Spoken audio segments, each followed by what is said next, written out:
આજે આપણે ધંધાકીય પ્રવૃત્તિઓનું વર્ગીકરણ વિશે જોઈશું. તો ધંધાકીય વર્ગીકરણની અંદર જે પ્રવૃત્તિઓ છે તે ત્રણ રીતે કરવામાં આવે છે. વેપાર, વાણિજ્ય અને ઉદ્યોગ. વેપાર, વાણિજ્ય અને ઉદ્યોગ. તો વેપારમાં શું હોય, વાણિજ્યમાં શું હોય અને ઉદ્યોગમાં શું હોય તેના વિશે જોઈશું. તો વેપાર, ટ્રેડ. તો અહીં જોઈએ કે નફાના હેતુથી બે વ્યક્તિઓ વચ્ચે વસ્તુ કે સેવાના બદલામાં વસ્તુ કે સેવાનો અથવા નાણાંના બદલામાં વસ્તુ કે સેવાનો વિનિમય એટલે વેપાર. નફાના હેતુથી બે વ્યક્તિઓ એટલે વેપાર કરતા હોય આપણે તો નફાનો હેતુ રાખી જ. તો નફાના હેતુથી બે વ્યક્તિઓ વચ્ચે જે વસ્તુઓની અદલાબદલી, લેવડ દેવડ કે સેવાના બદલામાં વસ્તુ કે વસ્તુના બદલામાં નાણાં કે નાણાંના બદલામાં વસ્તુ કે સેવાનો વિનિમય એટલે જ વેપાર. એટલે કે કોઈ બે વ્યક્તિ હોય, એ બેને જરૂરિયાત છે. જે વ્યક્તિ પાસે સેન્ડલ છે તે વ્યક્તિને શેની જરૂર પડે? ડ્રેસની. અને જે વ્યક્તિ પાસે ડ્રેસ છે તે વ્યક્તિને શેની જરૂર છે? સેન્ડલની. તો એ બે વ્યક્તિ વ્યવહાર કરીને આર્થિક પ્રવૃત્તિ કરી, ધંધાકીય રીતે આર્થિક જે પ્રવૃત્તિઓ કરે છે તો તે બે વસ્તુની આપ લે કરશે અથવા એકબીજાને સેવા આપશે. કેવી પ્રવૃત્તિ કહેવાય? વેપાર. શું કહેવાય? વેપાર. એટલે કે સેવાનો શું થાય છે? વિનિમય થાય છે. દાખલા તરીકે તમે દુકાનદાર પાસેથી પુસ્તકો ખરીદો છો. આપણે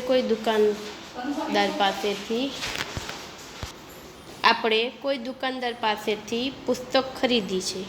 પુસ્તકની ખરીદીની સામે આપણે શું કરશું? તો કે નાણાંની ચૂકવણી. એટલે કે પુસ્તકની ખરીદી સામે નાણાં ચૂકવો છો એટલે વસ્તુના બદલામાં નાણાંનો વિનિમય થયો ગણાય છે. શું કહે છે? કે એટલે વસ્તુના બદલામાં નાણાંનો વિનિમય થયો ગણાય. તમે બસની ટિકિટ ખરીદી, બસમાં મુસાફરી કરો એટલે નાણાંના બદલામાં સેવાનો વિનિમય થયો ગણાય.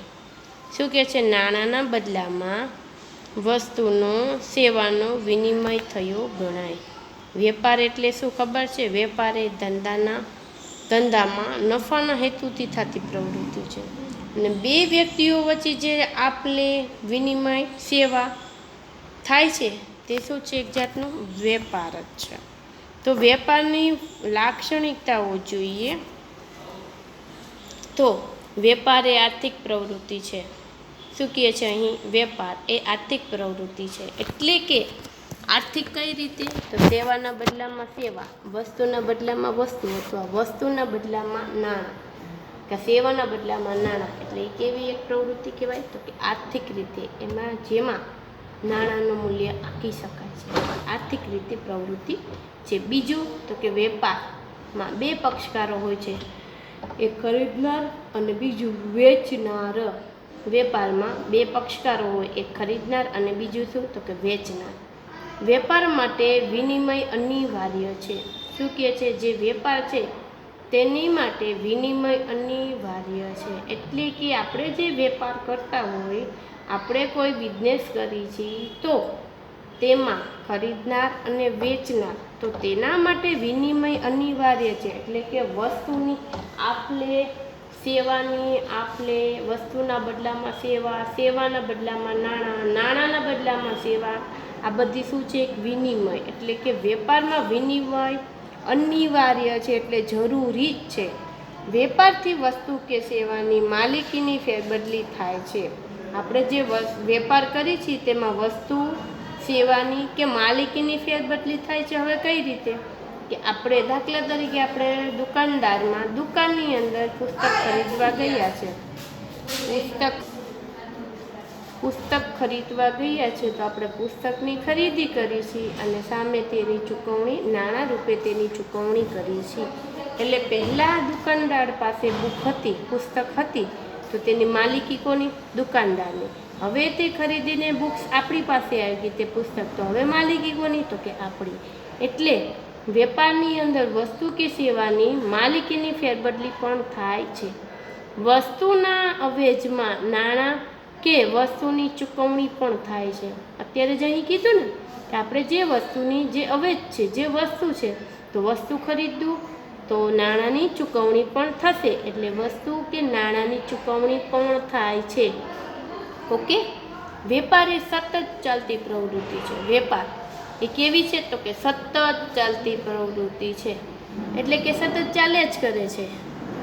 ઓકે. ત્યારબાદ જોઈએ તો કે વસ્તુ કે સેવાનું મૂલ્ય નાણાંમાં નક્કી થાય છે. એટલે કે જે વસ્તુ છે, જે સેવા આપી છે, તો તેમાં નાણાંનું તેમાં જે મૂલ્ય આકાય છે, એટલે કે આપણે કોઈ વસ્તુ લઈ છીએ તો નાણાં ચૂકવી છીએ, આપણે કોઈ સેવા મેળવી છીએ તો તેના બદલે ફી કે નાણાં ચૂકવણી.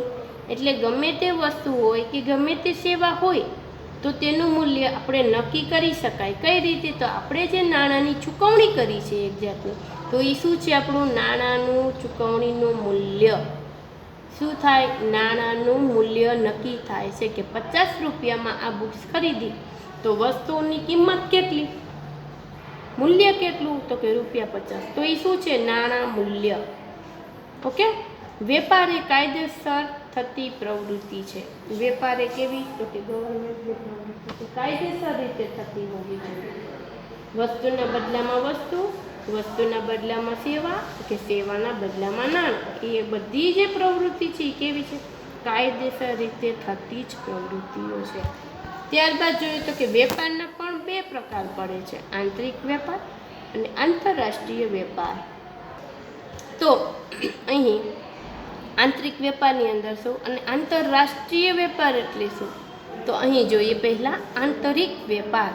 તો દેશની સરહદમાં જુદા જુદા વિસ્તારોમાં થતો વેપાર એટલે આંતરિક વેપાર. શું કહે છે? તો કે દેશની સરહદની અંદર, એટલે આપણી જે સરહદ રેખા છે તેની અંદર જ આપણે જુદા જુદા વિસ્તારોમાં જો વેપાર કરીએ ને તો કેવો વેપાર કહેવાય? તો કે આંતરિક વેપાર. અમદાવાદનો વેપારી કાશ્મીરથી સફરજન પેટીઓમાં ખરીદે છે કે નાગપુરનો વેપારી રાજકોટ નારંગી મોકલાવે છે, તો એ કેવો કહેવાય? આંતરિક વેપાર. વેપાર ખરો પણ કેવો? તો કે આંતરિક. અમદાવાદથી કાશ્મીર, નાગપુરથી તો કે રાજકોટ, રાજકોટથી ભુજ, ભુજથી ગાંધીનગર, ગાંધીનગરથી કોઈ બીજે આંતરિક રીતે કાશ્મીર કીધું, રાજસ્થાન. તો એ શું છે? આપણું આપણી જે સરહદ રેખા છે, આપણી જેટલો એરિયા છે, આપણો જેટલો વિસ્તાર છે, એ વિસ્તારની અંદર રહીને જ આપણે જે વેપાર કરીએ તો એને આંતરિક વેપાર કહેવાય. હવે આઉટ ઓફ આપણે જઈએ, આઉટ ઓફ સ્ટેટ કે આઉટ ઓફ, એટલે કે આપણા ભારતની અંદર આપણે આઉટ ઓફ કન્ટ્રી ન જઈ શકીએ. શું કીધું છે? આંતરિક, એટલે દેશની સરહદની અંદર, એટલે આઉટ ઓફ ઇન્ડિયા નહીં, ઇન્ડિયાની અંદર, દેશની જે સરહદ રેખા છે તે જ વિસ્તારોની અંદર આપણે વેપાર કરી શકીએ, કોઈ સેવા કે વસ્તુ મેળવી શકીએ છે, તો એ કેવો વેપાર કહેવાય? તો કે આંતરિક વેપાર. પછી જોઈએ તો કે વિતરણની દ્રષ્ટિએ આંતરિક વેપારના પણ 2 ભાગ પડે. વિતરણ એટલે શું? આપણે પહોંચાડવું છે ગ્રાહક સુધીનો સામાન, જે વસ્તુ કે સેવા, તો એ જે મોકલાવાની પદ્ધતિ છે, મોકલાવા ગ્રાહક સુધી માલ પહોંચાડવો છે, એક શું છે? તો કે વિતરણ વ્યવસ્થા. શું કહેવાય? વિતરણ વ્યવસ્થા. તો વિતરણ વ્યવસ્થાની અંદર પણ વિભાગ 2 પડે છે, કે વેપારના 2 ભાગ પડે છે. જથ્થાબંધ રીતે વેપાર કરવો છે કે છૂટક વેપાર કરવો છે? જથ્થાબંધ કરવું હોય તો જથ્થાબંધ, છૂટક વેપાર કરવો હોય તો છૂટક વેપાર તરીકે રિટેલની અંદર, હોલસેલની અંદર. તો જથ્થાબંધમાં હોલસેલરની અંદર શું આવે? તો જથ્થાબંધ વેપારી મોટા જથ્થામાં ઉત્પાદક પાસેથી માલની ખરીદી કરે, છૂટક વેપારીને તેની જરૂરિયાત અનુસાર માલનું વિતરણ એટલે કે માલ પહોંચાડે છે. શું કહે છે? કે જથ્થાબંધ વેપારી જે હોય છે એ મોટા પ્રમાણમાં જે વસ્તુનું વેચાણ કરતા હોય જે ઉત્પાદક છે એની પાસેથી આપણે ખરીદી કરી, ત્યારબાદ આપણે છૂટક વેચાણ કરવું, છૂટક રીતે વેપારીને જરૂરી છે જેટલા માલની જરૂર છે તે રીતે તે માલનું વિતરણ કરવું.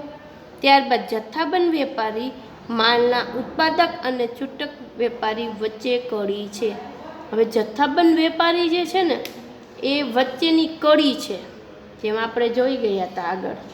તો અહીં પણ કેવી રીતે, તો કે જથ્થાબંધ વેપારી, એની ઉપર શું હોય, તો કે ઉત્પાદક, એની નીચે જથ્થાબંધ વેપારીની નીચે છૂટક વેપારી હોય ને. હવે જો સૌ પ્રથમ ઉત્પાદક, એના પછી આવે તો કે જથ્થાબંધ વેપારી, તેના પછી આવે તો કે છૂટક વેપારી. તો જે છૂટક વેપારી અને ઉત્પાદક જે માલનું ઉત્પાદન કરતા હોય તે ઉત્પાદક, તે બે વચ્ચે જે જથ્થાબંધ વેપારી છે એક મહત્વની કડી છે, વેપાર વચ્ચેની કડી છે. આમ છૂટક વેપારમાં જથ્થાબંધ વેપારી પાસેથી છૂટક વેપારી માલ ખરીદી શકે છે અને ગ્રાહકોની તેમની જરૂરિયાત પ્રમાણે માલ પૂરો પણ પાડી શકે છે. અને છૂટક વેપાર છે એ કોની પાસેથી ખરીદી કરશે, તો કે જથ્થાબંધ વેપારી પાસેથી. હવે જથ્થાબંધ વેપારી પાસેથી માલની ખરીદી કરી તે છૂટક માલ ખરીદશે, છૂટક રીતે રિટેલમાં માલ ખરીદી છે, અને ગ્રાહકોને, કસ્ટમરને જેની જરૂરિયાત છે તે મુજબ તે માલ પૂરો પાડે છે. બીજું તો કે આંતરરાષ્ટ્રીય વેપાર, તો કોઈ પણ બે દેશો વચ્ચે થતા વેપારને આંતરરાષ્ટ્રીય વેપાર કહેવાય. આમાં શું કહે છે, કોઈ પણ બે દેશ વચ્ચે, તો બે કન્ટ્રી વચ્ચે જે વેપાર હોય ને તો તેને આંતરરાષ્ટ્રીય વેપાર કહેવાય. શું કહેવાય, આંતરરાષ્ટ્રીય વેપાર. કોઈ બે કન્ટ્રી, બે દેશો વચ્ચે જે વેપાર થઈ છે ત્યારે આંતરિક વેપાર, અને બે રાજ્ય વચ્ચે જે વેપાર થતા હોય તેને રાષ્ટ્રીય વેપાર. ઓકે, જે દેશની સરહદની અંદર જ વેપાર કરે તો એ આંતરિક, જે દેશની સરહદની બહાર જઈને વેપાર કરે છે તે આંતરરાષ્ટ્રીય વેપાર. એટલે કે કોઈ બે દેશ વચ્ચે, ઇન્ડિયા અને દુબઈ, ઇન્ડિયા અને અમેરિકા, ચીન અને ભારત, આ બધા શું છે, એક દેશ છે. તો દેશ વચ્ચે જે વેપાર થતો હોય તો એવા વેપારને શું કહેવાય, તો કે આંતરરાષ્ટ્રીય વેપાર. આંતરરાષ્ટ્રીય વેપાર દેશની સરહદને ઓળંગે છે. ઓળંગે છે એટલે શું, તો કે આપણી જે સરહદ છે એને એ વિસ્તારની બારે, એ વિસ્તારને આઉટ ઓફ કન્ટ્રી, એટલે આપણા દેશની જે સરહદ રેખા છે તેના સિવાય, તેને પાર પાડીને આપણે તે બીજા દેશમાં આપણે જઈ તેનો વેપાર કરી શકીએ છીએ, એટલે ઓળંગે છે. એક દેશની બહાર નીકળી બીજા દેશમાં આપણે તેનું વેચાણ કે ખરીદી કરે, તે વેપાર કરે, આંતરરાષ્ટ્રીય વેપાર. દાખલા તરીકે અહીં કહીએ છે, જાપાનની કંપની ભારતના વેપારીને ટેલિવિઝન વેચે છે ને, જાપાનની પણ સરહદ રેખા હશે અને આપણા ભારતની પણ લિમિટેશન કે સરહદ રેખા છે. તો જાપાનની જે કંપની છે એ ક્યાં ખરીદનું વેચાણ કરે છે, તો કે ભારતના વેપારીઓનું વેચાણ કરે છે. ખરીદી કોણ કરે છે, તો કે ભારતના વેપારીઓ. વેચાણ કોણ કરે છે, તો કે જાપાનના વેપારીઓ. ઓકે, અથવા તો ભારતમાંથી કેસર કેરી USA મોકલવામાં આવે છે. જે ભારતની, આપણા ઇન્ડિયાની જે કેસર કેરી મેંગો છે તે આપણે USAમાં મોકલવામાં આવે છે. તો આ જે વેપાર થાય એ કહેવાય, શું કહેવાય, આંતરરાષ્ટ્રીય વેપાર. ખબર પડી ગઈ, આંતરિક વેપાર એટલે શું અને આંતરરાષ્ટ્રીય વેપાર એટલે શું. ખાસ ધ્યાનથી જોજો અને સમજજો. પરીક્ષામાં પૂછાય છે, ડિફરન્ટ પણ પૂછાય છે. આંતરરાષ્ટ્રીય વેપાર એટલે શું, આંતરિક વેપાર એટલે પણ શું, એટલે ખાસ ધ્યાનથી સાંભળજો અને સમજજો અને લોંગ ટાઈમ યાદ રાખજો. ઓકે, હવે ત્યારબાદ જોઈએ બીજું, તો કે વાણિજ્ય. આપણે અત્યારે શું જોયું, તો વેપાર. વેપાર પછી આવે છે વાણિજ્ય, કોમર્સ. શું છે, કોમર્સ. વાણિજ્ય એટલે શું, તો કે તેનો અર્થ જોઈએ, તો કે વાણિજ્ય એટલે વેપાર અને વેપારને સહાયક સેવાઓ. શું કહે છે, વાણિજ્ય એટલે વેપાર અને વેપારને સહાયક સેવાઓ. આ સેવાઓમાં કઈ કઈ સેવાઓ આવે તો કે બેન્કિંગ, વીમો, વાહન વ્યવહાર, સંદેશા વ્યવહાર, વખાર, આડતિયાની સેવા વગેરે સેવાઓનો સમાવેશ થાય છે. આ સહાય સેવાઓને કારણે વેપારની દ્રષ્ટિએ વિશ્વનું એક બજાર બન્યું છે. શું એ વિશ્વનું એક બજાર બન્યું છે. હવે જો બેન્કિંગ છે, બેંકની સેવા આપણને આપે જ છે. આપણે પૈસાની જરૂરિયાત ન હોય ઘરમાં તો આપણે બેંકમાં મૂકી આવી છીએ ડિપોઝિટ, જરૂરિયાત છે ત્યારે આપણે વિથડ્રો લઈ આવી છીએ. સેવા આપે છે. વીમો ઉતરાવવો હોય તો વીમો એક સેવા આપે છે આપણને. વાહન વ્યવહાર, આપણને સરકારી આપણે મુસાફરી કરવી હોય બાય પ્લેનથી, બાય ટ્રેનથી, બાય બસથી, એક જાતની વાહન વ્યવહાર છે. પછી બીજું પણ કઈ રીતે વાહન વ્યવહાર, તો આપણે કોઈ માલની જરૂરિયાત છે, ક્યાંક ઉત્પાદન થતું હશે તો આપણા સુધી પહોંચાડે છે, તો જેનાથી પહોંચાડે છે? વાહન વ્યવહારથી. વાહન વ્યવહારની સેવાઓ નહીં હોય તો પહેલાં નથી ને, અત્યારે વાહન વ્યવહારની સેવા ઉપલબ્ધ છે એટલે વાહન વ્યવહારની સેવા પણ આપણને મળે છે. સંદેશા વ્યવહાર, સંદેશા વ્યવહાર એટલે શું?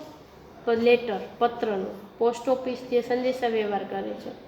હવે તો સંદેશા વ્યવહારનો બહુ ઉપયોગ નથી થતો, થાય છે પણ ઓછા પ્રમાણ. હવે તો ઈમેલ ને મેલથી સંદેશા વ્યવહાર જે થતું હોય છે. વખાર, વખાર એટલે તો કે ગોડાઉન. નામાની કે વાણિજ્ય નામાની કે વાણિજ્યની ભાષામાં વખાર એટલે શું? તો વખાર એટલે ગોડાઉન. આપણી પાસે માલ સ્ટોક છે તો આપણે તેને ગોડાઉનમાં સ્ટોર કરશું એટલે એક જાતનું શું છે? વખાર. આડતિયાની સેવાઓનો સમાસ. આડતિયા એટલે શું? આડતિયા એટલે શું? તો હવે આપણે જોઈએ. તમે શિપનું નામ સાંભળ્યું છે? દરિયાઈ જહાજમાં જે વ્યવહારો થતા હોય છે, બધા બહારથી માલ સામાન આવે છે, જાણે કે ફોરેનથી, અમેરિકાથી, દુબઈથી, ગમે તેથી આપણા સરકારે માલની ખરીદી કરી છે કે કોઈ કંપનીએ માલની ખરીદી કરી છે, તે માલ આપણા ઇન્ડિયામાં આવે છે તો બાય શિપ દ્વારા પણ આવે છે, દરિયાઈ જહાજ દ્વારા પણ આવે છે. તો હવે તે દરિયાઈ જહાજમાં જે તેનું રેન્ટ તે ચૂકવવું પડે છે. આડતિયાની સેવા જ છે એક જાતની. શું છે? આડતિયાની સેવા. અને અમુક પર્સન્ટેજ આ તે બધું ચૂકવણી કરવી પડે છે. તો એ બધી સેવા પણ ઉપલબ્ધ છે. કેમાં? તો કે વાણિજ્યમાં. આમ વેપારની આ સહાયક સેવાઓને કારણે વેપારની દ્રષ્ટિએ વિશ્વ એક બજાર બન્યું છે. શું? તો કે આ બધી જે વેપારની સહાયક સેવાઓ છે ને, તે વેપારની દ્રષ્ટિએ આવી બધી સેવાથી વિશ્વ એક બજાર મોટું બન્યું છે. વિશ્વની અંદર બજારની પ્રતિષ્ઠા, બજારનો વિસ્તાર વધી ગયો છે એટલે વિશ્વની અંદર એક બજાર બન્યું છે. કઈ કઈ સેવા? તો કે બેન્કિંગ, વીમો, સંદેશા વ્યવહાર, વાહન વ્યવહાર, વખાર વગેરે. ત્યારબાદ જોઈએ તો તેની લાક્ષણિકતાઓ શું છે? વાણિજ્યની લાક્ષણિકતાઓ. તો વાણિજ્ય શબ્દમાં વેપારનો સમાવેશ થાય છે. વાણિજ્ય શબ્દ છે ને, જે વેપારની અંદર તેનો સમાવેશ થાય જ છે. જો આપણે વેપાર કરવો હોય તો આવી બધી સેવા ઉપલબ્ધ ન હોય, બેન્કિંગ છે, વીમો છે, વાહન વ્યવહાર છે, સંદેશા વ્યવહાર છે, વખાર, તો આપણે તેનો ઉપયોગ કરી જ ન શકીએ. વેપાર શક્ય જ નથી. એટલે વાણિજ્ય શબ્દમાં જ વેપારનો સમાવેશ થાય છે. વાણિજ્ય આર્થિક પ્રવૃત્તિ છે. વાણિજ્ય છે એ કેવી પ્રવૃત્તિ છે? તો કે આર્થિક પ્રવૃત્તિ છે, જેમાં નાણાંની લેવડ દેવડ થાય છે. એ પ્રવૃત્તિ એટલે આર્થિક પ્રવૃત્તિ. તો કે વાણિજ્ય શું છે? આર્થિક પ્રવૃત્તિ. જેમ કે તમે બેંકમાં જાઓ છો તો આપણને કામ શું હોય છે? નાણાંનું જ, રૂપિયાનું જ કામ હોય છે ને, તો એ એક જાતની શું છે? આર્થિક પ્રવૃત્તિ. વીમો, તો કે વીમો ઉતરાવો, નાણાં મળે છે, નાણાંની ચૂકવણી કરી છે, હપ્તા રૂપિયા ભરી છે, એ શું છે? એક જાતનું વાણિજ્ય એટલે કે નાણાં, એટલે કે વાણિજ્ય આર્થિક પ્રવૃત્તિ. વાહન વ્યવહારમાં પણ શું છે? બસનો આપણે ઉપયોગ કરો, આપણે બસની ટિકિટ લઈને મુસાફરી કરવી છે, શું વાહન વ્યવહાર? તો એ શું છે? એમાં પણ નાણાંનો સમાવેશ થાય છે. તો નાણાંની ચૂકવણી રૂપે આપતા હોય, સેવા મેળવતા હોય તો એ શું છે? આર્થિક પ્રવૃત્તિ. એટલે વાણિજ્ય એ શું છે? તો કે આર્થિક પ્રવૃત્તિ પણ છે. વેપારને મદદરૂપ થાય તેવી સહાયક સેવાઓનો સમાવેશ થાય છે. વેપારને જે મદદરૂપ થતી હોય તેવી બધી જ સહાયક સેવાઓનો પણ સમાવેશ થાય છે, જેમ કે બેન્કિંગ, વીમો, વાહન વ્યવહાર વગેરે. વસ્તુના સમય અને સ્થળ ઉપયોગિતામાં વધારો કરે છે. વસ્તુનો જે સમય છે, સ્થળ છે, તેને ઉપયોગિતા હોય ને તેમાં વધારો કરે છે. સમય મુજબ, સ્થળ મુજબ તેની વસ્તુની માંગ હોય ને તો તેનો ઉપયોગ કરનારા વધુ હોય એટલે માંગ વધે, એટલે ઉપયોગિતામાં પણ વધારો જોવા મળે છે. સહાયક સેવાઓનું સાતત્ય હોય છે. જે સહાયક સેવાઓ છે આપણી સહાયક સેવાઓ શું તો કે બેન્કિંગ, વીમો, વાહન વ્યવહાર, તેમાં શું હોય સાતત્યતા. એટલે શું સાતત્યતા એટલે જળવાઈ જ રહે છે, તે તૂટતી નથી, વચ્ચેથી તેની કડી તૂટતી નથી, તે સતત ચાલતી રહે છે. સતત ચાલતી પ્રવૃત્તિ છે. જે સહાયક સેવાઓ છે સતત ચાલે છે, તે વચ્ચેથી બંધ થતી નથી કે અટકતી નથી. એટલે સતત ચાલતી પ્રવૃત્તિઓની સાતત્યતા જળવાઈ રહે, એટલે જે સેવાઓ છે તેની સાતત્યતા રહેલી છે, સતત ચાલતી હોય છે એટલે સાતત્યતા છે. ઓકે. વેપારને સહાયક સેવાઓ યોગ્ય કિંમતે મળી રહે તો ગ્રાહકોને વાજબી કિંમતે વસ્તુઓ પૂરી પાડી શકાય છે. વેપારને જે સહાયક સેવાઓ હોય ને તેની યોગ્ય કિંમત આપણને મળી રહે, એટલે કે બેન્કિંગ, વીમો, વાહન વ્યવહાર, યોગ્ય કિંમત તો ગ્રાહકોને વાજબી કિંમતે વસ્તુઓ પણ પૂરી પાડી શકાય છે. એટલે કે આપણે જ વેપાર કરનારા છે તો આપણને જો વ્યાજબી કિંમતે કે યોગ્ય કિંમતે મળી હશે તે વસ્તુ કે સેવા, તો આપણે ગ્રાહકો પાસેથી પણ વ્યાજબી કિંમતે તે વસ્તુઓની ખરીદી કરશો ને કે તે જ વસ્તુઓ સેવાઓ પૂરી પાડશો. એટલે વેપારમાં સહાયક સેવાઓની કેવી કિંમત હોવી જોઈએ તો કે યોગ્ય કિંમત હોવી જોઈએ. ત્યારબાદ તો કે વેપાર અને વાણિજ્ય વચ્ચે તફાવત. અત્યારે જે મેં તમને વેપાર અને વાણિજ્ય વિશે સમજાવ્યું છે તો તેના વચ્ચે જે ડિફરન્ટ છે એ તમને હોમવર્કમાં છે. 3 જ ટોપિક, 3 જ મુદ્દા છે, પોઈન્ટ છે જે તમારે હોમવર્કમાં કરવાનું છે. ઓકે. અને હું પૂછીશ પછી જ્યારે જરૂર જણાશે ત્યારે હું ગમે ત્યારે પૂછી શકીશ, એટલે તમે પ્રિપેર રહેજો. અને કાલે પણ પૂછીશ તો વેપાર અને વાણિજ્ય વચ્ચેનો તફાવત તમારે કરવાનો રહેશે હોમવર્કમાં. ઓકે. ત્યારબાદ જોઈએ તો ઉદ્યોગ, ઇન્ડસ્ટ્રી. ઉદ્યોગ શું છે તો કે માનવ જરૂરિયાતોને સંતોષવા માટે કાચા માલ ઉપર વિવિધ પ્રક્રિયાઓ દ્વારા ઉત્પન્ન કરી તૃષ્ટિગુણ ઉમેરવાની પ્રક્રિયા એટલે ઉદ્યોગ. શું છે? માનવ જરૂરિયાતોને સંતોષ. એટલે આપણે જે વ્યક્તિ છે, આપણે માનવ છે, આપણી જે જરૂરિયાત છે તેને પૂરી કરવા માટે, તેને સંતોષવા માટે જે કાચો માલ છે તે જે રો મટીરિયલ છે આપણી પાસે, તેમાં વિવિધ પ્રક્રિયાઓ કરી તેનું ઉત્પાદન કરી તેનામાં તૃષ્ટિગુણ ઉમેરવાની પ્રક્રિયા, એટલે કે આપણને જે વસ્તુની જરૂર છે તે વસ્તુનો ગુણ તેમાં ઉમેરવું, તૃષ્ટિગુણ ઉમેરવાની પ્રક્રિયા એટલે ઉદ્યોગ. દાખલા તરીકે આપણે એક ઝાડ લઈ છે ને, ઝાડ વાવી છે, કુદરત દ્વારા જ આપણને મળે છે. હવે એ ઝાડવામાંથી આપણને લાકડું કે નથી મળે તો કુદરત. હવે એ લાકડામાંથી આપણે જરૂરિયાત અલગ અલગ હોય છે, જે જેની જરૂરિયાત એવું આપણે ઉત્પાદન કરશું. લાકડું એ શું છે તો કે કાચો માલ. કાચા માલમાંથી આપણે લાકડામાંથી શું કરશું? ફર્નિચર કરશું, કાચા રૂનું કાપડનું ઉત્પન્ન કરશું. હવે આ એક લાકડું છે, એમાં ફર્નિચર બનાવશે, આપણે નોટબુક બનાવશું, ટેબલ બનાવશું, વિવિધ એવી વસ્તુઓ બનાવશું કે જેને માનવીઓને, વ્યક્તિઓને કે ગ્રાહકોને તેની જરૂરિયાત ઊભી હોય છે. જરૂરિયાત હોય તે જરૂરિયાતને પૂર્ણ કરવા માટે આપણે વિવિધ વસ્તુઓનું ઉત્પાદન કરીએ છીએ, એટલે કે ઉદ્યોગ. હવે કાચા રૂમાંથી પણ આપણે શું છે કે આપણે જે કપડાં પહેરીએ છીએ કેમાંથી બને? રૂમાં આપણે ખબર પડે કે રૂનો ઉપયોગ કરીએ છીએ? હા, નહીં ને. તો હવે આપણે જે કપડાં પહેરીએ છીએ એ રૂ છે, એ શું છે? એક કાચો માલ.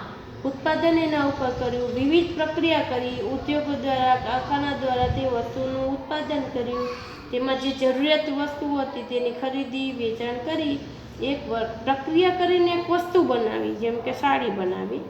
તો એક શું છે? કાચા માલમાંથી ઉત્પાદન કરી ઉદ્યોગની ઉમેરવાની જે ઉત્પાદનની પ્રક્રિયા છે, તૃષ્ટિગુણ ઉમેરવાની જે પ્રક્રિયા છે એ ઉદ્યોગ છે. ઓકે, ઉદ્યોગના લક્ષણોમાં ઉત્પાદન, આર્થિક પ્રવૃત્તિ, કાચા માલના સ્વરૂપમાં ફેરફાર, વિવિધ વસ્તુઓનું ઉત્પાદન, દૃષ્ટિગુણનો ઉમેરો, આ ઉપરાંત માનવ શ્રમ, કુદરતી સંપત્તિ, યાંત્રિક સાધનોનો ઉપયોગ વગેરેનો સમાવેશ થાય છે. શું? તો કે ઉદ્યોગોના લક્ષણોની અંદર ઉત્પાદન એટલે કયા ઉત્પાદન કરવું છે તે વસ્તુનું, આર્થિક પ્રવૃત્તિ એટલે નાણાંનું જે આર્થિક પ્રવૃત્તિ થતી, કાચા માલમાં કાચો માલ છે તેના સ્વરૂપમાં ફેરફાર કરીને આપણે રેડી માલ તૈયાર કરી છે, ઉત્પાદન કરી છે. વિવિધ વસ્તુઓનું ઉત્પાદન કરી છે, તેનામાંથી ગમે તે વસ્તુઓનું ઉત્પાદન કરી છે, તેમાં દૃષ્ટિગુણનો ઉમેરો કરી છે. આ ઉપરાંત જે માનવ શ્રમ એટલે માનવ જે કાર્ય કરવાની શક્તિ છે, જે માનવ કાર્ય કરે છે ને માનવ શ્રમ, કુદરતી સંપત્તિ, કુદરત દ્વારા જે સંપત્તિ મેળવી છે તે, અને યાંત્રિક સાધનો એટલે આપણી પાસે ટેકનોલોજીના આધારે કેટલા યંત્રો કે સાધનો છે તે વગેરેનો ઉપયોગ કરી વગેરેનો સમાવેશ થાય છે. કેમાં? તો કે ઉદ્યોગની અંદર. વર્ગીકરણ જોઈએ તો ઉદ્યોગની અંદર 3 રીતે વર્ગીકરણ હોય છે: પ્રાથમિક ઉદ્યોગ, ગૌણ ઉદ્યોગ અને આનુષંગિક ઉદ્યોગ. પ્રાથમિક ઉદ્યોગ, ગૌણ ઉદ્યોગ અને આનુષંગિક ઉદ્યોગ. તો પ્રાથમિક ઉદ્યોગની અંદર શું હોય? તો આ ઉદ્યોગો મૂળભૂત ઉદ્યોગો કહેવાય. જે પ્રાથમિક ઉદ્યોગ છે એ શું છે? મૂળભૂત ઉદ્યોગ, જે જીવનની અંદર જરૂરી છે તેવા ઉદ્યોગો એટલે મૂળભૂત ઉદ્યોગ. એટલે કે સમુદ્ર, જમીન, હવા સાથે સંકળાયેલા છે. સમુદ્ર, જમીન અને હવા સાથે સંકળાયેલા, કુદરત ઉપર નિર્ભર રહી ઉત્પાદન પ્રવૃત્તિ થાય છે. જે આપણે કુદરત દ્વારા એના ઉપર આપણે નિર્ભર રહી છીએ, એના ઉપર ડિપેન્ડ આપણે રહી છીએ. કેવી પ્રવૃત્તિ? તો કે જમીન ઉપર આપણે ખેતી કરી છીએ. તો જમીન શું? એ કુદરત દ્વારા મળેલી વસ્તુ છે ને, સંપત્તિ. એના ઉપર આપણે ખેતી કરી છે. તો હવાની જરૂર પડશે, પાણીની જરૂર પડશે, વિવિધ સૂર્યપ્રકાશની જરૂર પડશે, વગેરેની જરૂરિયાત દ્વારા આપણે ઉત્પાદન તે વસ્તુનું ઉત્પાદન કરીએ છીએ. તો આપણી શું છે? પ્રાથમિક જરૂરિયાત. પછી પશુપાલન, પશુપાલનનું હોય છે કે ઉદ્યોગ ઘણા, મરઘા, બતકા ઉછેર. હવે આ પણ છે એક મરઘા અને બતકાનો ઉછેર, એ પણ એક શું છે? પ્રાથમિક ઉદ્યોગ. અત્યારે હાલમાં તો બહુ ઓછું જોવા મળે. પહેલાંના જમાનામાં મરઘાનો, બતકાનો વગેરેનો, પશુપાલનનો બહુ જ ઉછેર કરતા હતા. ઘણું જ જોવા મળતું હતું. ગાયનું, ભેંસ, ઊંટ વગેરેનો ઉછેર કરતા હતા. અત્યારે મોસ્ટ ઓફ આપણે શું જોઈએ? તો કે ડોગી. મોસ્ટલી આપણે ડોગી જોઈએ, બહુ તો આપણે ખાસ જોઈતા નથી અત્યારના સમયમાં. ત્યારબાદ તો કે દરિયા સાથે સંબંધિત મત્સ્ય ઉદ્યોગ. જે દરિયા સાથે મત્સ્ય ઉદ્યોગ છે ને, મત્સ્ય ઉદ્યોગ કેટલું બધું ફિશ છે, એ મત્સ્ય ઉદ્યોગની આવે. દરિયા સાથે જે સંબંધિત હોય એટલે કે દરિયા સાથે જે ઉદ્યોગો સંબંધિત હોય ને તેને શું કહેવાય? તો કે મત્સ્ય ઉદ્યોગ. પ્રાથમિક ઉદ્યોગની અંદર મરઘા, બતકાનો ઉછેર, પશુપાલનનો ઉછેર, જમીન ઉપર ખેતી કરવી, દરિયા સાથે સંબંધિત મત્સ્ય ઉદ્યોગ, એ બધું શું છે? તો કે પ્રાથમિક ઉદ્યોગ. ત્યારબાદ સેકન્ડરી, ગૌણ ઉદ્યોગ. તો વિવિધ પ્રકારના યંત્રો અને ટેકનોલોજીની મદદ લેવામાં આવે છે. હવે આ ગૌણ ઉદ્યોગ છે એટલે કે આપણી પાસે જે કાચો માલ સામાન છે, તો વિવિધ પ્રકારના યંત્રો અને ટેકનોલોજીને મદદમાં કરી તેનો ઉપયોગ કરી કુદરતી સંપત્તિને વાપરવા યોગ્ય બનાવી ગ્રાહકો સુધી પહોંચાડવી, તે પ્રક્રિયા દરમિયાન કરવામાં આવતી પ્રક્રિયા એટલે ગૌણ ઉદ્યોગ. શું કહેવાય?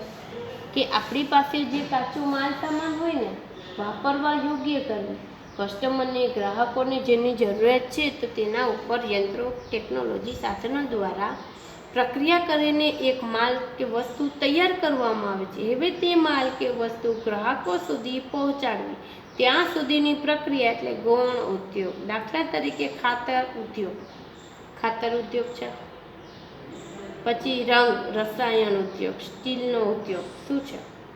ખાતર ઉદ્યોગ. ખાતર એમને મળે છે. પશુપાલનનું જે હોય છે વેસ્ટનું, એનામાંથી ખાતર એનું કરી, ખાતરમાં પણ આપણે બનાવવું પડે છે. ડાયરેક્ટ ખાતર નથી, આપણે બધું મિક્સઅપ કરવું પડે છે. તો ખાતર એ પછી જેને ખેતી કરવી છે જમીન ઉપર કાંઈ ઉગાડવું છે, જમીન ઉપર ખેતી કરવી છે, તે ખાતર અમુક રંગ રસાયણની જરૂર હોય તો તેવા કંપનીઓમાં રંગ અને રસાયણનો પણ ઉપયોગ થતો હોય છે. સ્ટીલ ઉદ્યોગ, આપણે જે સ્ટીલનો વાસણો વાપરીએ છીએ તો ડાયરેક્ટ સ્ટીલ તો મળી જ નહીં આવતું હોય ને, તેના ઉપર જે પ્રોસેસ કરે, જે પ્રક્રિયા કરે છે, પછી આપણે સ્ટીલના વાસણો જેમ કે આપણે ડીશ છે, થાળી છે, ગ્લાસ છે, બાઉલ છે, એ બધું શું છે તો એક રો મટીરિયલ હતું સ્ટીલ, એના ઉપર પ્રોસેસ કરી વાપરવા યોગ્ય કર્યા અને કસ્ટમરને જે જરૂર છે ગ્રાહકોને તે એનો શેપ આપ્યો, તે પ્રક્રિયા કરી એટલે સ્ટીલ ઉદ્યોગ પણ થયો. તો આ બધું શું છે તો કે ગૌણ ઉદ્યોગની અંદર આવે.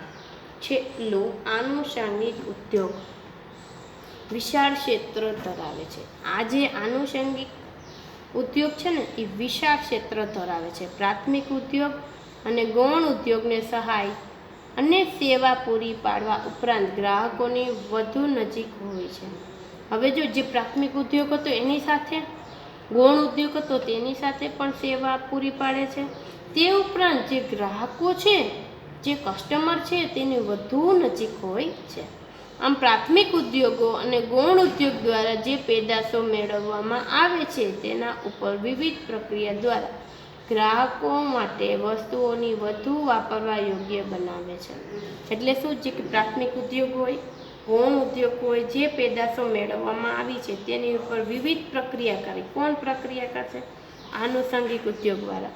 અને વધુ વાપરવા યોગ્ય બનાવે છે. જેમ કે ડેરી ઉદ્યોગ, ઠંડા પીણાની ઉદ્યોગ, બેકરીની ઉદ્યોગ આનુષંગિક ઉદ્યોગો કહેવામાં આવે છે.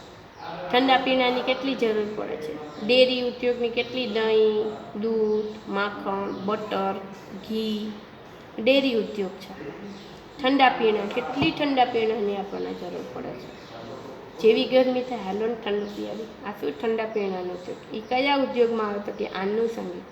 બેકરી, આપણને તો હાલતું જ નથી બેકરીના ખાવાના વગર, તો હાલે છે નથી હાલતું ને. બટર, બિસ્કિટ, બ્રેડ, પાઉં, કેક, પેસ્ટ્રી, અલગ અલગ જાતના કેક, અલગ અલગ જાતના જુદી જુદી જાતની પેસ્ટ્રી કેટલી ભાવતી હોય છે આપણને બધાને, કેટલી ગમે છે આપણને. એટલે બેકરી ઉદ્યોગ પણ છે. આ બધી શું છે તો કે આનુષંગિક ઉદ્યોગમાં. હવે આનુષંગિક ઉદ્યોગમાં વાહન વ્યવહાર, બેંક, વીમો, વખાર, આડતિયા, માહિતી સંચાર વગેરેની સેવાઓનો પણ સમાવેશ છે. આપણે જે આગળ જોયું હતું વાહન વ્યવહાર, વાણિજ્યની અંદર બેંક, વીમો, એ બધી જ સેવાઓ, જે સહાયક સેવાઓ છે એ બધી આનુષંગિક ઉદ્યોગની અંદર સમાવેશ થાય છે.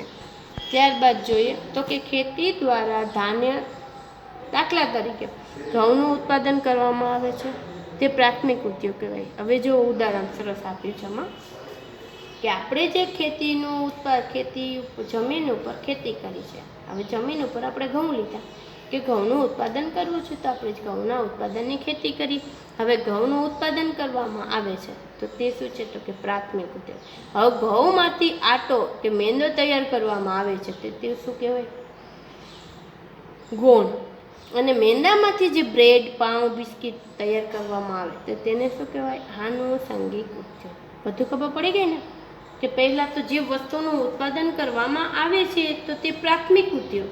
તે પ્રાથમિક ઉદ્યોગ બની એક વસ્તુ તૈયાર થઈ ગઈ એટલે ઘઉં બની ગયા. ઘઉંમાંથી આપણે આટો કે મેંદો તૈયાર કરવામાં આવે છે. હવે મેંદામાંથી આપણે વગેરે વિવિધ વાનગીઓ બનાવી શકીએ છીએ, જેમ કે બ્રેડ, પાઉં, બિસ્કિટ, આ વગેરે શું તો કે આનુષંગિક ઉદ્યોગ. ઓકે, એટલે ખબર પડી ગઈ પ્રાથમિક ઉદ્યોગની અંદર, ગૌણ ઉદ્યોગની અંદર અને આનુષંગિક ઉદ્યોગની અંદર. અહીં આપણે આ ચેપ્ટર પૂર્ણ કરી છે. આ ચેપ્ટરમાં જો કંઈ ન આવડતું હોય અથવા તમને ન સમજાયું હોય તો તમે મને એક ક્વેશ્ચન પૂછજો, હું તમારો ડાઉટ ક્લિયર કરીશ. અને એકવાર વિડીયો ન સમજાય તો વારંવાર જોજો. અને આશા રાખું છું કે તમને બધું સમજાઈ જતું હશે. તો પણ તમને કંઈ ડાઉટ હોય તો મને પૂછજો, હું તમને તે ડાઉટ ક્લિયર કરીશ. ઓકે, આજ માટે આટલું જ.